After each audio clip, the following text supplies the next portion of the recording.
yampaye Kristo kandi ikangiza bari kuvuga ari amagambo ya Namani numvaga yari ngewe kuko nanjye nuko nari imeze nari naragowe narishwe n'umuruho w'ikindi kuko navukiye mu rugo rw'abantu bigira abakristo ariko nakurikiza imbuto beraga nkumva hari aho batabasha kugeza nkumva ntabwo bari kugeza ku rugero Imana ishaka ariko nkimara kumva nyine nanjye ngize urubanza mu mutima wanjye nahereye ko ngira umwete ndetse n'icyaka byo kurusha abo ngabo byo kurusha ababyeyi banjye bambyaraga ku mubiri bo aho batagezaga kugira ngo ndebe ko nahageze ibyo byatumye nca inzira y'amakorari ninjye mwene data ari kuvuga wagiye mu makorarane icyarimwe kandi mu madini abiri atandukanye nabaga muri Methodiste mba no muri Pentecote kubera ko numvaga nakorera Imana kugira ngo ndebe neza ndi ku ishuri bari baranyise pasteur kubera ko nari coordinateur w'abaproteste numvaga rwose bamfata nk'umuntu nyine Kristo aje yajyana ariko muri nje mu mutima wanjye nkumva harimo urubanza rw'iteka kuko niyo nabeshyaga nk'umuntu numvaga rwose kurimbuka ari ukwanjye kandi ubwo byambagaho gutyo wenda mvuye nko mu masengesho cyangwa mu cyumba mvuye gusenga niriwe nsenga nagera mu rugo nabeshya nk'umuntu cyangwa se narakara avuga ati basi birapfuye nimba ari nijuru Imana yari yanyemere singirigiyemo hashingiye nuko muzi cyane ibyo nabanye nabyo nkajya ngoka gutyo kuko sinabonaga umwanya na mutoya wo kuba naruhuka kuko iyo ntabaga nagiye muri repetition nabaga nagiye mu magurupe atandukanye ndetse no mu masengesho ahantu hatandukanye ariko naje guhura nyine n'umuntu hari umunyeshuri twiganaga mu wa gatatu ambwira yuko hari abantu bo bavuga ko ari intungane ariko nza kumubwira ko bidashoboka ndamubwira ati nta muntu ubasha kuba intungane hano mu inosi kubera ko niriho kwiricumuye karinka 70 ibyo bintu narabivugaga ariko naje kubira umurongo maze gukizwa kuko nta ntungane yashoboka yacumura bivuga ngo intungane n'umuntu utagira icyaha ntabwo rero bishoboka ko intungane yacumura 7 ka 70 dufashe 7 tugakuba 70 ni ibyamagana na 90 byumvikane ko ukoze ibyamagana na 90 ntabwo waba ukitwa intungane nashimiye Imana rero nkimara kumenya abo ngabo gusa nyine byasabye ko njya muri cya kidendezi na mbere yuko umuntu ukizwa wese abanza kukijya mu inshuro zibiri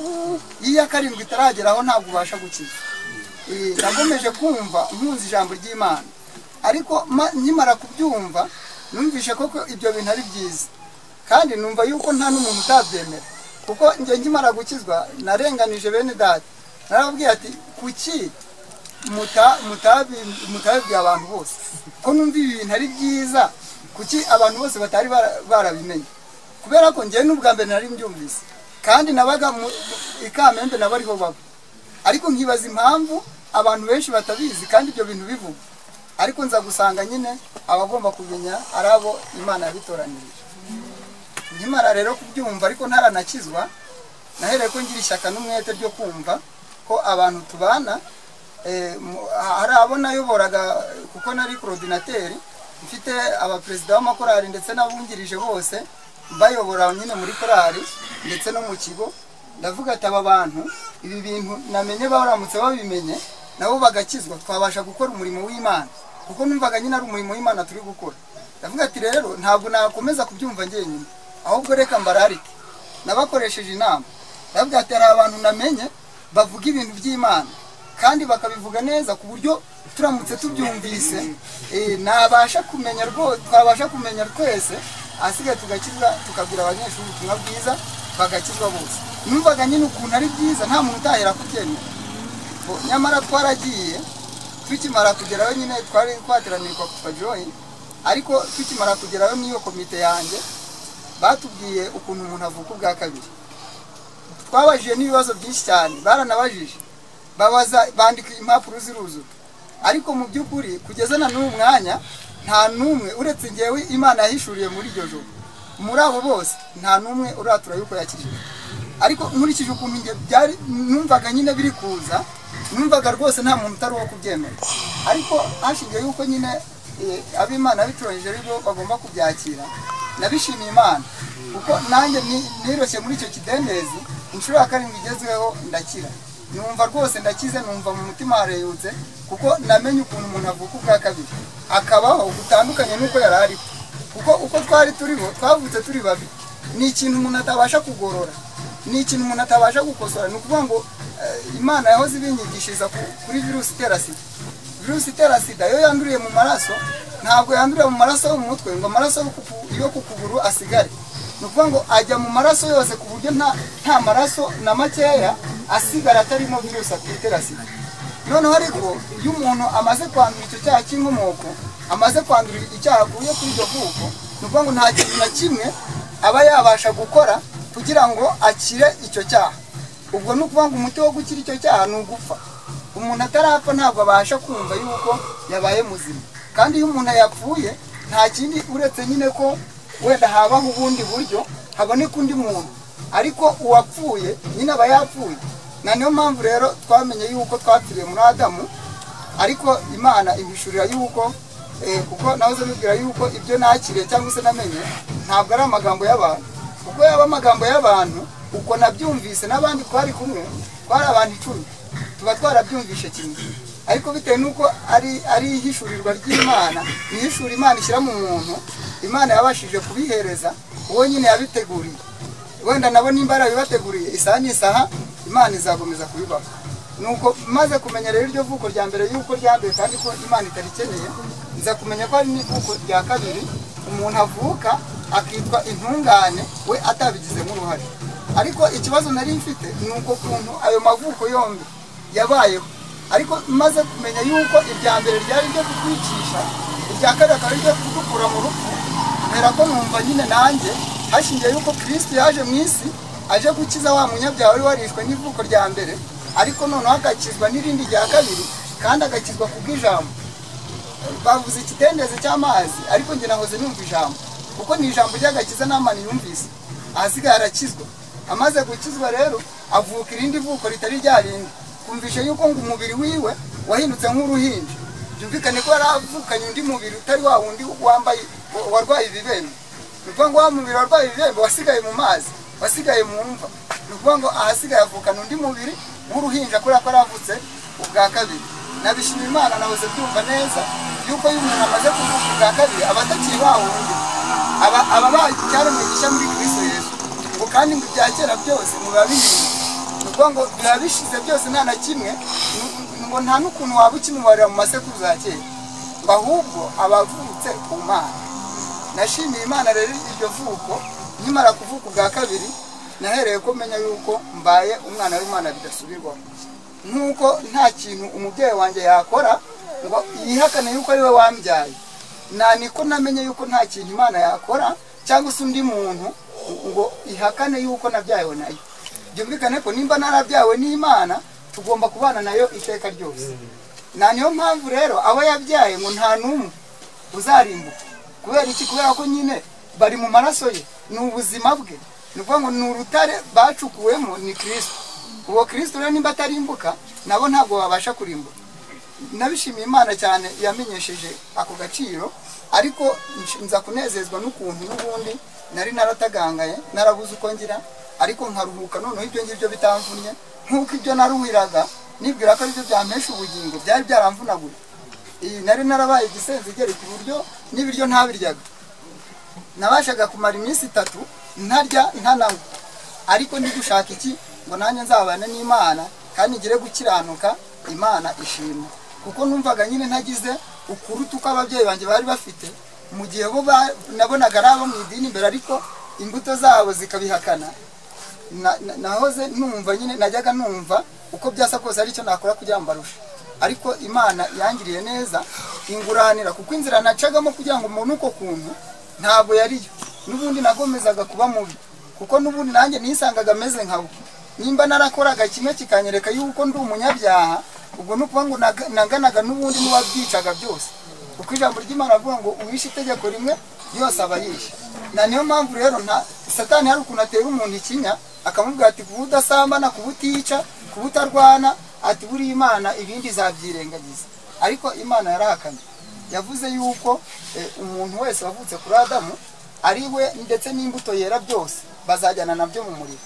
Byumvikane ko rero umuntu atamenye ukuntu umuntu yabasha kuvuka ubwa kabiri akavuka irindi vuko ritari iryo ku munyabyaha, kuko aho ngaho handi umuntu avukana nyine n'ingeso nshyashya.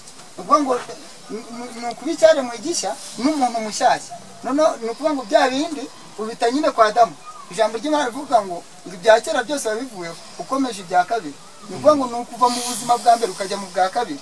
Ubwo bwa kabiri rero hari uwagira impungenge ati none se byagenda gute ngeze muri ubwo bwa kabiri? Imana yavuze ko ngo nk'uko umubyeyi hano mu ino si abasha kubyara umwana akanamurera, ngo niko nayo ibasha kurera abana bayo yabyara. Yavuze yuko ngo yuvutse ako kanya imaze kuvuka ntabwo ubaza umubyeyi ati nzarya iki, utaramenya no kuvuga, utaramenya nimba uzanarya cyangwa se dore utazi iyo niyo bita. Ariko iyo umaze kuvuka ku Mana ho birabiruta. Ni ukuvuga ngo guhera uvutse kugeza iteka ryose ubugingo bwawe buba buri mu maboko y'Imana. Ni ukuvuga ngo n'imibereho yawe yose imenywa n'Imana. Iyo yavuze yuko twibaza kubijyanye n'ubugingo bwacu cyangwa se n'ubuzima bwacu, yavuze ngo nk'uko umubyeyi yikorera, umubyeyi we ntiyagezaho Imana, kuko umubyeyi hari aho agera ngo akaba yareka inshingano z'umwana ku mubyeyi, z'umwana n'umubyeyi, akaba yavuga ati amaze gukura, ariko imbere y'Imana ntitujya dukura. Ni ukuvuga ngo uko tubayeho kose byateguwe n'Imana kandi bigomeza gukorwa nayo. Ni ukuvuga ngo nta muntu n'umwe wagira uruhare mu kuvuka ubwa kabiri ndetse n'ubuzima azagira mu gihe azaba yaravutse. Nanejejwe rero nuko kuntu, ariko nza kunezezwa n'ubundi nuko mu idini nta gakiza kahaba, kuko nari nzi yuko nyine umuntu yagomeza kugerageza wenda akazakabona. N'ikimenyimenyi abona asizeyo hashize nakijwe 2013, ariko abona asizeyo na n'ubu baracyari babisi. Ni ukuvuga ngo baracyameze nk'uko nari meze. Ariko nyirizina Kristo amaze kudukiza yavuze yuko nyine ngo azabadukura mu maboko, asigaye ngo akatwirerera, ngo tukaba abana be bwite. Amen. Na niyo mpamvu rero dufite amahoro mu mutima, kandi amahoro adatangwa nuko dufite ibyiza. Ntabwo tuyabona ari uko twakoze cyangwa se twaronse, ahubwo tuyabona bitewe nuko tutazaba mu rutazima. Turi kureba umuriro utazima ukuntu abazawujyamo bazaba bahangayitse, twaze tubona yuko nyine bazarira cyane ndetse baboroga. Ariko nyirizina iyo umuntu amaze gukira uwo muborogo abasha kuvuga ukuntu yawukiza, abasha kumenya ngo nari mu uwo muriro none narawukiza. Urumva ishimwe bari ryinshi ndetse n'ibitambo bari byinshi, ariko mba numva shimiye Imana cyane n'ubundi yuko ari abo yakijije, kuko n'ubundi iyo nkihagera ngasanga ari njye njyenyine nari kunezerwa, ariko nezerwa kurushaho uko ndi kumwe nabo yakijije. Yampaye umuryango mwiza rero, nkaba nteranira mu itorero ry'Ikarora bose, ariko n'itorero ry'akarere nk'uko Imana yabivuze. Yavuze ko aho umuntu akijijwe ari ni adresse yiwe nyine, ntabwo adresse ari idini runaka, ahubwo adresse ni aho hantu umuntu akijijwe ari. Na niyo mpamvu rero bidasaba ngo umuntu aba afite idini, kubera ko na Yesu iyo bikiza kuba ngombwa idini, na Yesu yari kurishinga cyangwa se akagira ibyo ayoboka, kuko n'ubundi nta niryo yakuriyemo. Yakuriye mu idini ariko si ryo yayobotse, ahubwo ijambo ry'Imana rigaragaza yuko yaje kumenya ukuri, yarazi ukuri, ariko n'ubundi aza kubwira abantu uko kuri yaje azanye. Uko kuri rero gutuma yanga iby'abo bantu, kuko bo bakomeje iby'amadini, ariko noneho baza no kumwanga, kandi yarakuze bamubona, yakuze bamubona, ariko babwiye yuko ijambo ry'Imana ari ryo ribasha guhesha umuntu agakiza, bo baguma mu bya kera. Kandi bya kera ngo impamvu Imana yabishajishije nuko byari bifite umumaro muke wo gukiza abantu. Asigaye rero abantu baguma mu bya kera, aho Yesu yakuriye baguma muri ibyo, baguma mu by'amadini, bibagirwe ko ijambo ry'Imana ryaje gukiza abantu, idini ritabigizemo uruhare. Ko ari niyo mpamvu Yesu atigeze ayoboka na rimwe. Sinzi rero abantu bashinga amadini ahantu babikopeye, nimba ari kuri Kristo cyangwa nimba ari ku ntumwa ze, abo bose nta n'umwe wigeze ashinga idini. Niyo mpamvu rero agakiza keza kataba mu idini, na cyane yuko bavugaga ubutumwa bwiza kuva kera kose, amadini yamwe abarwanya. Na niyo mpamvu rero abashaka kumenya ukuri bumve ijambo ry'agakiza badashingiye ku idini runaka cyangwa se ku byo bishingikirijeho. kuko Imana yavuze yuko nta muntu n'umwe haba mu isi cyangwa mu ijuru uzagira uruhare rw'uko umuntu yakizwa atari Kristo. Yumvikane ko Yesu niyo nzira y'ukuri n'ubugingo. Nejejwe n'Imana mu mutima wanjye, n'ubundi nuko nongeye kugera hano mu Gatare ndetse no kubona abantu babo. Ni iby'igiciro kinini cyane yuko Imana yavuze ko ngo tuzajya mu mpera z'isi. Ni ukuvuga ngo ku isi yose tukabwira abaremwe bose ubutumwa bwiza. Ariko nyine ejo twaze tuganira n'umuntu ngo ni umwigisha w'ijambo ry'Imana, ariko yaravuze ngo haranditse ngo tuzigisha abaremwe bose ubutumwa bwiza, ngo abemeye cyangwa se abizeye ngo tubabatize. None turamubaza ati none se warabatijwe? Ati narabatijwe. None se warizeye? Abura icyo avuga, kuko twari tumaze kumusobanura umuntu wizeye uko aba ameze, aba ari intungane, aba ari umwana w'Imana, aba atagiciriweho iteka, ahubwo azi neza yuko afite ubugingo buhoraho. Ariko yaje gusanga mu by'ukuri nubwo bwose yabatijwe, ariko yabatijwe atizeye. Yumvikane ko yari agiye kwiyogera. Ikibabaje nuko batanamusiga ngo imbyiro zimuveho, ariko mu by'ukuri ntabwo amazi yakuraho ibyaha by'umunyabyaha. Umwanya w'amazi n'ico ryo ku mubiri, umwanya w'ibyaha n'ico ryo ku mubiri ntibyava, ahubwo ngo ijambo ry'Imana rigaragaza ko ngo ni ikimenyetso cy'umutima uticira urubanza. Umuntu wese uzi yuko mu mutima we hamucira urubanza yuko ari umunyabyaha, yumvikane ko no kubatizwa nta byemerewe, kuko abagiye kugaragaza icyo atabaye cyo, abagiye kongera ibyaha ku bindi, kuko abagiye kubeshya ngo napfanye na Kristo nzukana nawe, ubu turi kumwe nawe mu ijuru mu buryo bwa mwuka, kandi atari byo, akibera hano mu isi akiri kumwe na Satani. Nashimiye Imana rero yansobanuriye ibyayo, kuko narinjije ntazi iyo biva niyo bijya, numvaga nyine nanakwigarikije, ariko nza kumenya iby'Imana yanyishigishije ko biruta n'ibyo byose, kuko niho harimo ubuhanga bwose. Yavuze ngo gukomera k'ubumana kose kuri muri Kristo. Na niyo mpamvu rero ubwenge bwose buturuka kuri yo, ngo na niyo bwenge y'umubonye rero n'ubwenge bw'Imana ubu bubonye. Yavuze ko umufite abafite byose. Niyo mpamvu rero namara impungenge abantu bagishidikanya ku by'amadini cyangwa se ku by'agakiza, yuko agakiza katanzwe kandi ku buntu. Nta kiguzi rwose. Ababaka amaturo ndetse n'ibya 10 ni ukubabeshya. Ikibabaje nuko babibaka n'ubundi ntibakabahe, cyangwa se mukumva mutakabonye, mukumva muracyafite imitima ibashinja ikibi, mukumva muracyari abanyabyaha.